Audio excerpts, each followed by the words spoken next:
वासुदेवाय नमः। आज हम श्री कृष्ण जन्माष्टमी के व्रत कथा के बारे में सुनेंगे। तो चलिए स्टार्ट करते हैं। इंद्र ने कहा, हे ब्रह्मपुत्र, हे मुनियों में श्रेष्ठ, सभी शास्त्रों के ज्ञाता, हे देव, व्रतों में उत्तम उस व्रत को बताएं जिस व्रत से मनुष्य को मुक्ति लाभ प्राप्त हो, तथा हे ब्रह्मांड, उस व्रत से प्राणियों को भोग और मोक्ष भी प्राप्त हो जाए।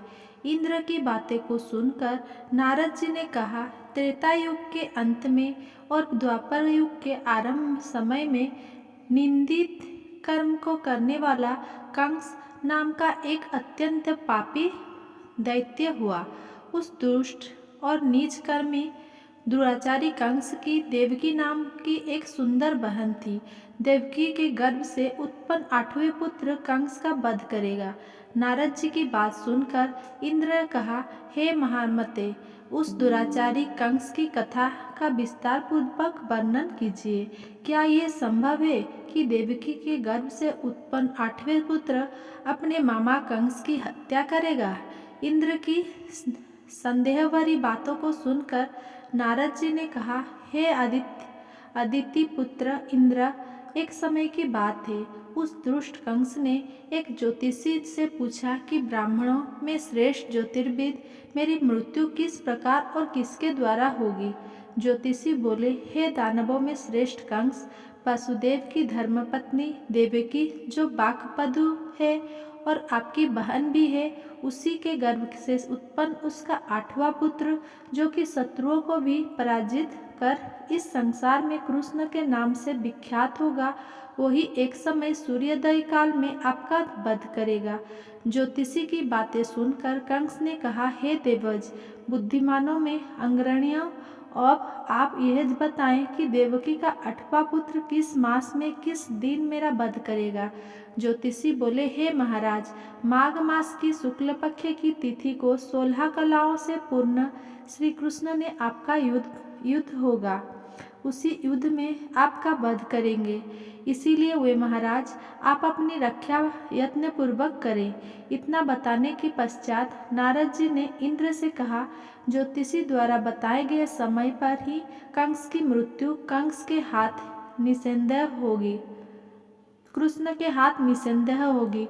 तब इंद्र ने कहा, हे मुनि, उस दुराचारी कंस की कथा का वर्णन कीजिए और बताइए कि कृष्ण का जन्म कैसे होगा तथा कंस की मृत्यु कृष्ण द्वारा किस प्रकार होगी। इंद्र की बातों को सुनकर नारद जी ने पुनः कहना प्रारंभ किया। उस दुराचारी कंस ने अब अपने एक द्वारपाल से कहा, मेरी इस प्राणों से प्रिय बहन की पूर्ण सुरक्षा करना। द्वारपाल ने कहा, ऐसा ही होगा। कंस के जाने के पश्चात उसकी छोटी बहन दुखित होते हुए जल लेने के बहाने घड़ा लेकर तालाब पर गई। उस तालाब के किनारे एक घनघोर वृक्ष के नीचे बैठकर देवकी रोने लगी। उसी समय एक सुंदर स्त्री जिसका नाम यशोदा था, उसने आकर देवकी से प्रिय वाणी में कहा, हे कांते, इस प्रकार तुम क्यों विलाप कर रही हो? अपने रोने का कारण मुझसे बताओ। तब दुखित देवकी ने यशोदा से कहा, हे बहन, नीच कर्मों में आसक्त दुराचारी मेरा ज्येष्ठ भ्राता कंस है। उस दुष्ट भ्राता ने मेरे कोई पुत्र का वध कर दिया। इस समय मेरे गर्भ में 8वां पुत्र है, वो इसका भी वध कर डालेगा। इस बात में किसी प्रकार का संशय या संदेह नहीं है, क्योंकि मेरे ज्येष्ठ भ्राता का यह भय है कि मेरे अष्टम पुत्र से उसकी मृत्यु अवश्य होगी। देवकी के बातें सुनकर यशोदा ने कहा, हे बहन, विलाप मत कर, मैं भी गर्भवती हूँ। यदि मुझे कन्या हुई तो तुम अपने पुत्र के बदले उस कन्या को ले लेना। इस प्रकार तुम्हारा पुत्र कंस के हाथों मारा नहीं जाएगा। तदनंतर कंस ने अपने द्वारपाल से पूछा, देवकी कहाँ है? इस समय वह दिखाई नहीं दे रही है। तब द्वारपाल ने कंस से नम्रवाणी में कहा, हे महाराज, आपकी बहन जल लेने तालाब पर गई हुई है। ये सुनते ही कंस क्रोधित हो उठा और उसने उसी स्थान पर जाने को कहा जहाँ वो गई हुई है। द्वारपाल की दृष्टि तालाब के पास देवकी पर पड़ी। तब उसने कहा कि आप किस कारण यहाँ आई है। उसकी बातें सुनकर देवकी ने कहा कि मेरे गृह में जल नहीं था, जिसे लेने में जलाशय पर आई हूँ। इसके पश्चात देवकी अपने गृह की ओर चली गई। कंस ने पुनः द्वारपाल से कहा कि इस गृह में मेरी बहन की तुम तो पूर्णतः रक्षा करो। अब कंस को इतना भय लगने लगा कि गृह के भीतर दरवाजे में विशाल ताले बंद करवा दिए और दरवाजे के बाहर दैत्य और राक्षसों को पहरेदारी के लिए नियुक्त कर दिया।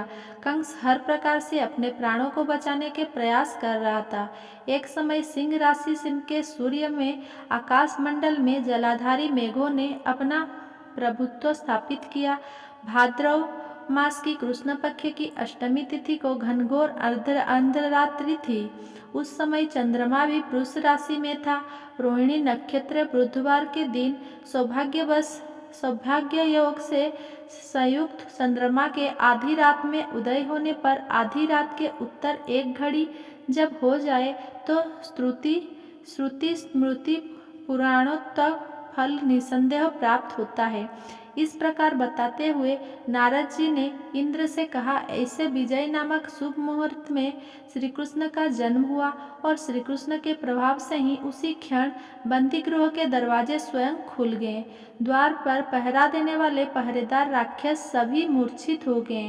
देवकी ने उसी क्षण अपने पति वसुदेव से कहा, हे स्वामी, आप निद्रा को त्याग करें और मेरे इस अष्टम पुत्र को गोकुल में ले जाएं। वहाँ इस पुत्र को नंद गोप की धर्मपत्नी यशोदा को दे दें। उस समय यमुना जी पूर्ण रूप से बाढ़ग्रस्त थी, किंतु जब वसुदेव की पालक कृष्ण को सूप में लेकर यमुना जी को पार करने के लिए उतरे, उसी क्षण बालक के चरणों का स्पर्श होते ही यमुना जी अपने पूर्व स्थिर रूप में आ गई। किसी प्रकार वसुदेव जी गोकुल पहुँचे और नंद के गृह में प्रवेश कर उन्होंने अपना पुत्र तत्काल उन्हें दे दिया और उसके बदले में उनकी कन्या ले ली। ये तत्क्षण वहाँ से वापस आकर कंस के बंदी गृह में पहुँच गए। प्रातःकाल जब सभी राक्षस पहरेदारी निद्रा से जागे तो कंस ने द्वारपाल से पूछा कि अब देवकी के गर्भ से क्या हुआ, इस बात का पता लगाकर मुझे बताओ। द्वारपाल ने महाराज की आज्ञा को मानते हुए कारागार में जाकर देखा तो वहाँ देवकी की गोद में एक कन्या थी, जिसे देखकर द्वारपाल ने कंस को सूचित किया, किंतु कंस को तो उस कन्या से भय होने लगा। अतः वह स्वयं कारागार में गया और उसने देवकी की गोद से कन्या को झपट लिया और उसे एक पत्थर की चट्टान पर पटक दिया, किंतु वह कन्या विष्णु की माया से आकाश की ओर चली गई और अंतरिक्ष में जाकर विद्युत के रूप में परिणित हो गई।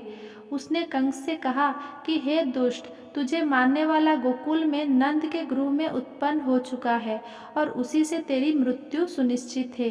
मेरा नाम तो वैष्णवी है। मैं संसार के कर्ता भगवान विष्णु की माया से उत्पन्न हुई हूँ। इतना कहकर वह स्वर्ग की ओर चली गई। उस आकाशवाणी को सुनकर कंस क्रोधित हो उठा। उसने नंद जी के गृह में पूतना राक्षसी को कृष्ण का वध करने के लिए भेजा, किंतु जब वो राक्षसी कृष्ण को स्तनपान कराने लगी तो कृष्ण ने उसके स्तन से उसके प्राणों को खींच लिया और वह राक्षसी कृष्ण कृष्ण कहते हुए मृत्यु को प्राप्त हुई।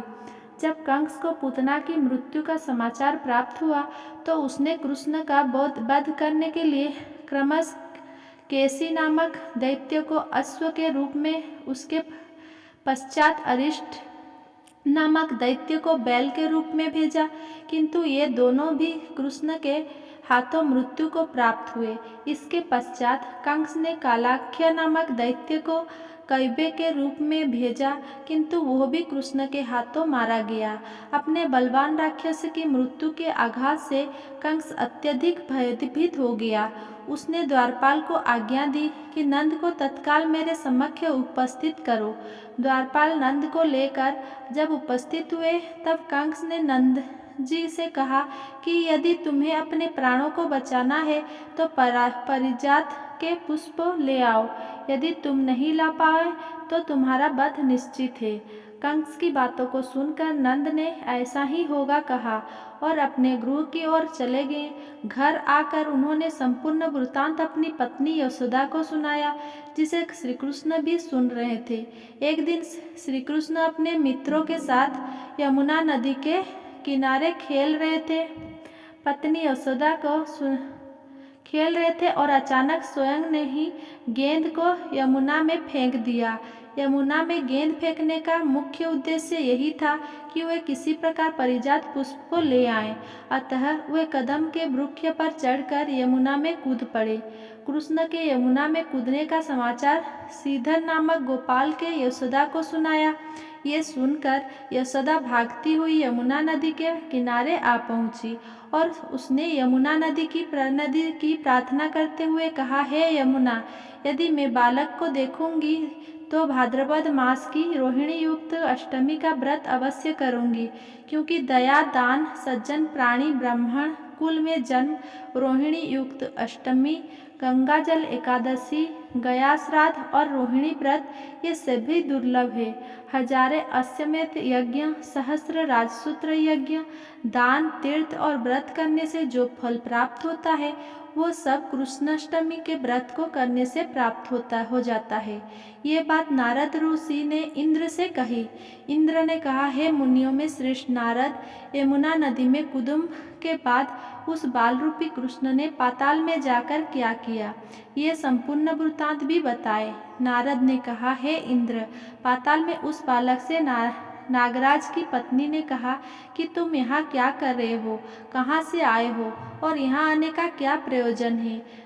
नागपत्नी बोली, हे कृष्ण, क्या तूने दैत्य क्रीड़ा की है जिसमें अपना समस्त धन हार गया है? यदि यह बात ठीक है तो कंकड़, मुकुट की और मणियों का हार लेकर अपने गृहों में चले जाओ, क्योंकि इस समय मेरी स्वामी शयन कर रहे हैं। यदि वे उठ गए तो वे तुम्हारा भक्षण कर जाएंगे।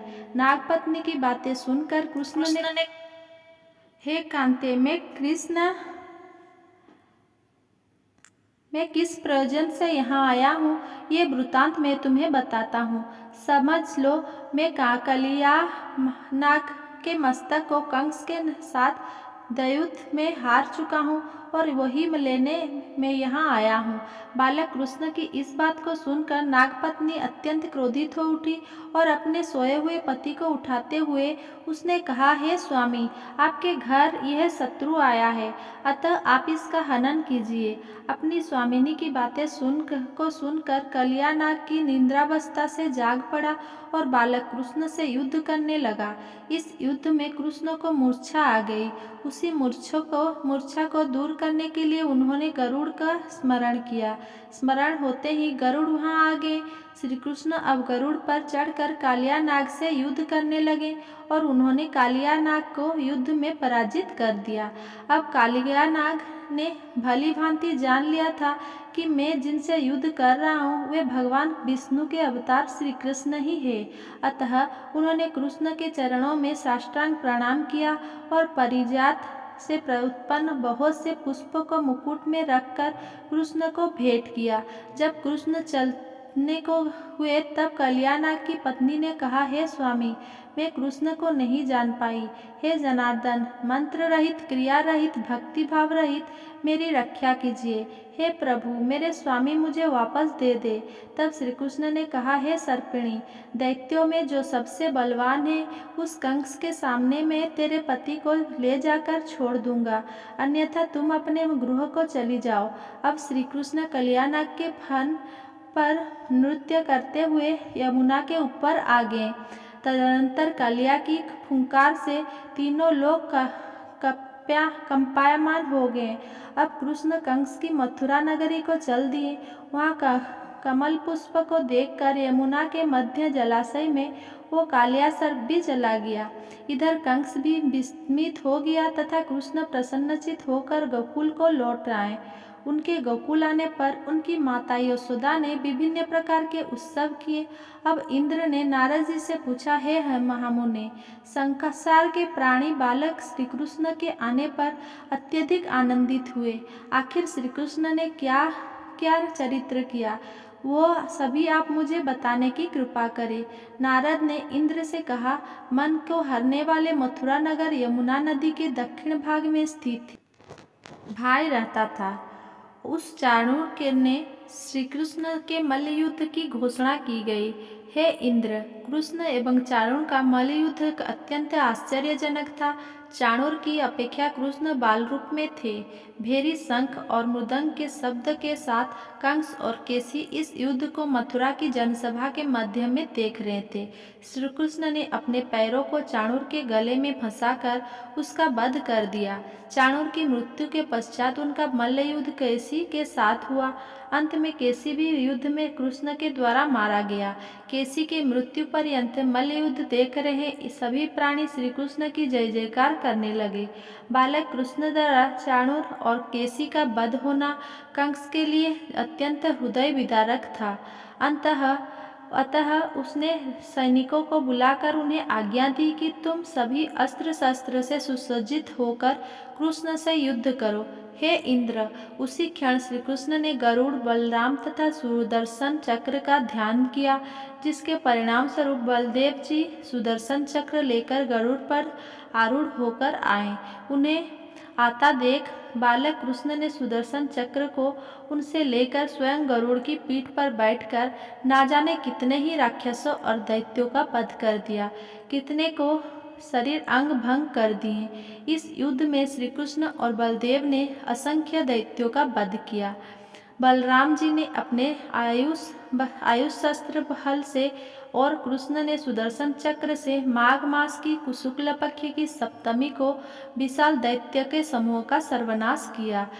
अब अंत में केवल दुराचारी कंस ही बच गया। तो कृष्ण ने कहा, हे दुष्ट, अधर्मी, दुराचारी, अब मैं इस महायुद्ध स्थल पर तुझसे युद्ध कर तथा तेरा वध कर इस संसार को तुझसे मुक्त कराऊंगा। ये कहते हुए श्री कृष्ण ने उसके केस को पकड़ लिया और कंस को घुमाकर पृथ्वी पर पटक दिया, जिससे वह मृत्यु को प्राप्त हुआ। कंस के मरने पर देवताओं ने शंख घोष और पुष्प वृष्टि की। वहां उपस्थित समुदाय श्री कृष्ण की जय जयकार कर रहा था। कंस की मृत्यु पर नंद, देवकी, वसुदेव, यशोदा और इस संसार के सभी प्राणियों ने हर्ष पर्व मनाया। विधि।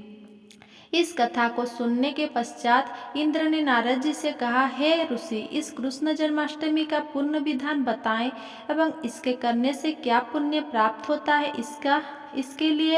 इसके करने की क्या विधि है। नारद जी ने कहा, हे इंद्र, भाद्रपद मास की कृष्ण जन्माष्टमी को इस व्रत को करना चाहिए। उस दिन ब्रह्मचर्य आदि नियमों का पालन करते हुए श्री कृष्ण का स्थापना करना चाहिए। सर्वप्रथम श्री कृष्ण की मूर्ति स्वर्ण कलश के ऊपर स्थापित कर चंदन, धूप, पुष्प, कमल पुष्प आदि से श्री कृष्ण प्रतिमा को वस्त्र से वेष्टित करें, विधि पूर्वक अर्चन करें। गुरुचि, छोटी पीतल और सौंठ को श्री कृष्ण के आगे अलग अलग रखें। इसके पश्चात भगवान विष्णु के 10 रूपों को देवकी सहित स्थापित करें। हरि के सानिध्य में भगवान विष्णु के 10 अवतारों गोपिका, यशोदा, वसुदेव, नंद, बलदेव, देवकी, गायों, वत्स, कालिया, यमुना, नदी, गोपगण और गोपपुत्र का पूजन करें। इसके पश्चात 8वें वर्ष की समाप्ति पर इस महत्वपूर्ण व्रत का उद्यापन कर्म भी करें। यथाशक्ति विधान द्वारा श्री कृष्ण की स्वर्ण प्रतिमा बनाएं। इसके पश्चात मत्स्य कूर्म इस मंत्र द्वारा आचरणादि करें। आचार्य ब्रह्मा तथा 8 ऋतुजों का वैदिक रीति से वर्ण करें। प्रतिदिन ब्राह्मणों को दक्षिणा और भोजन देकर जो व्यक्ति जन्माष्टमी के व्रत को करता है वो ऐश्वर्य और मुक्ति को प्राप्ति करता है। आयु, कीर्ति, यश, लाभ, पुत्र और पौत्र का प्राप्त कर इस जन्म में सभी प्रकार के सुख को भोग कर अंत में मोक्ष को प्राप्त करता है। जो मनुष्य भक्तिभाव से श्री कृष्ण की कथा को सुनते हैं उनके समस्त पाप नष्ट हो जाते हैं, वे अति उत्तम गति को प्राप्त करते हैं। अगर मेरा ये वीडियो आपको पसंद आया हो तो मेरा वीडियो को लाइक, कमेंट, शेयर करें एंड मेरा चैनल को सब्सक्राइब करें। धन्यवाद।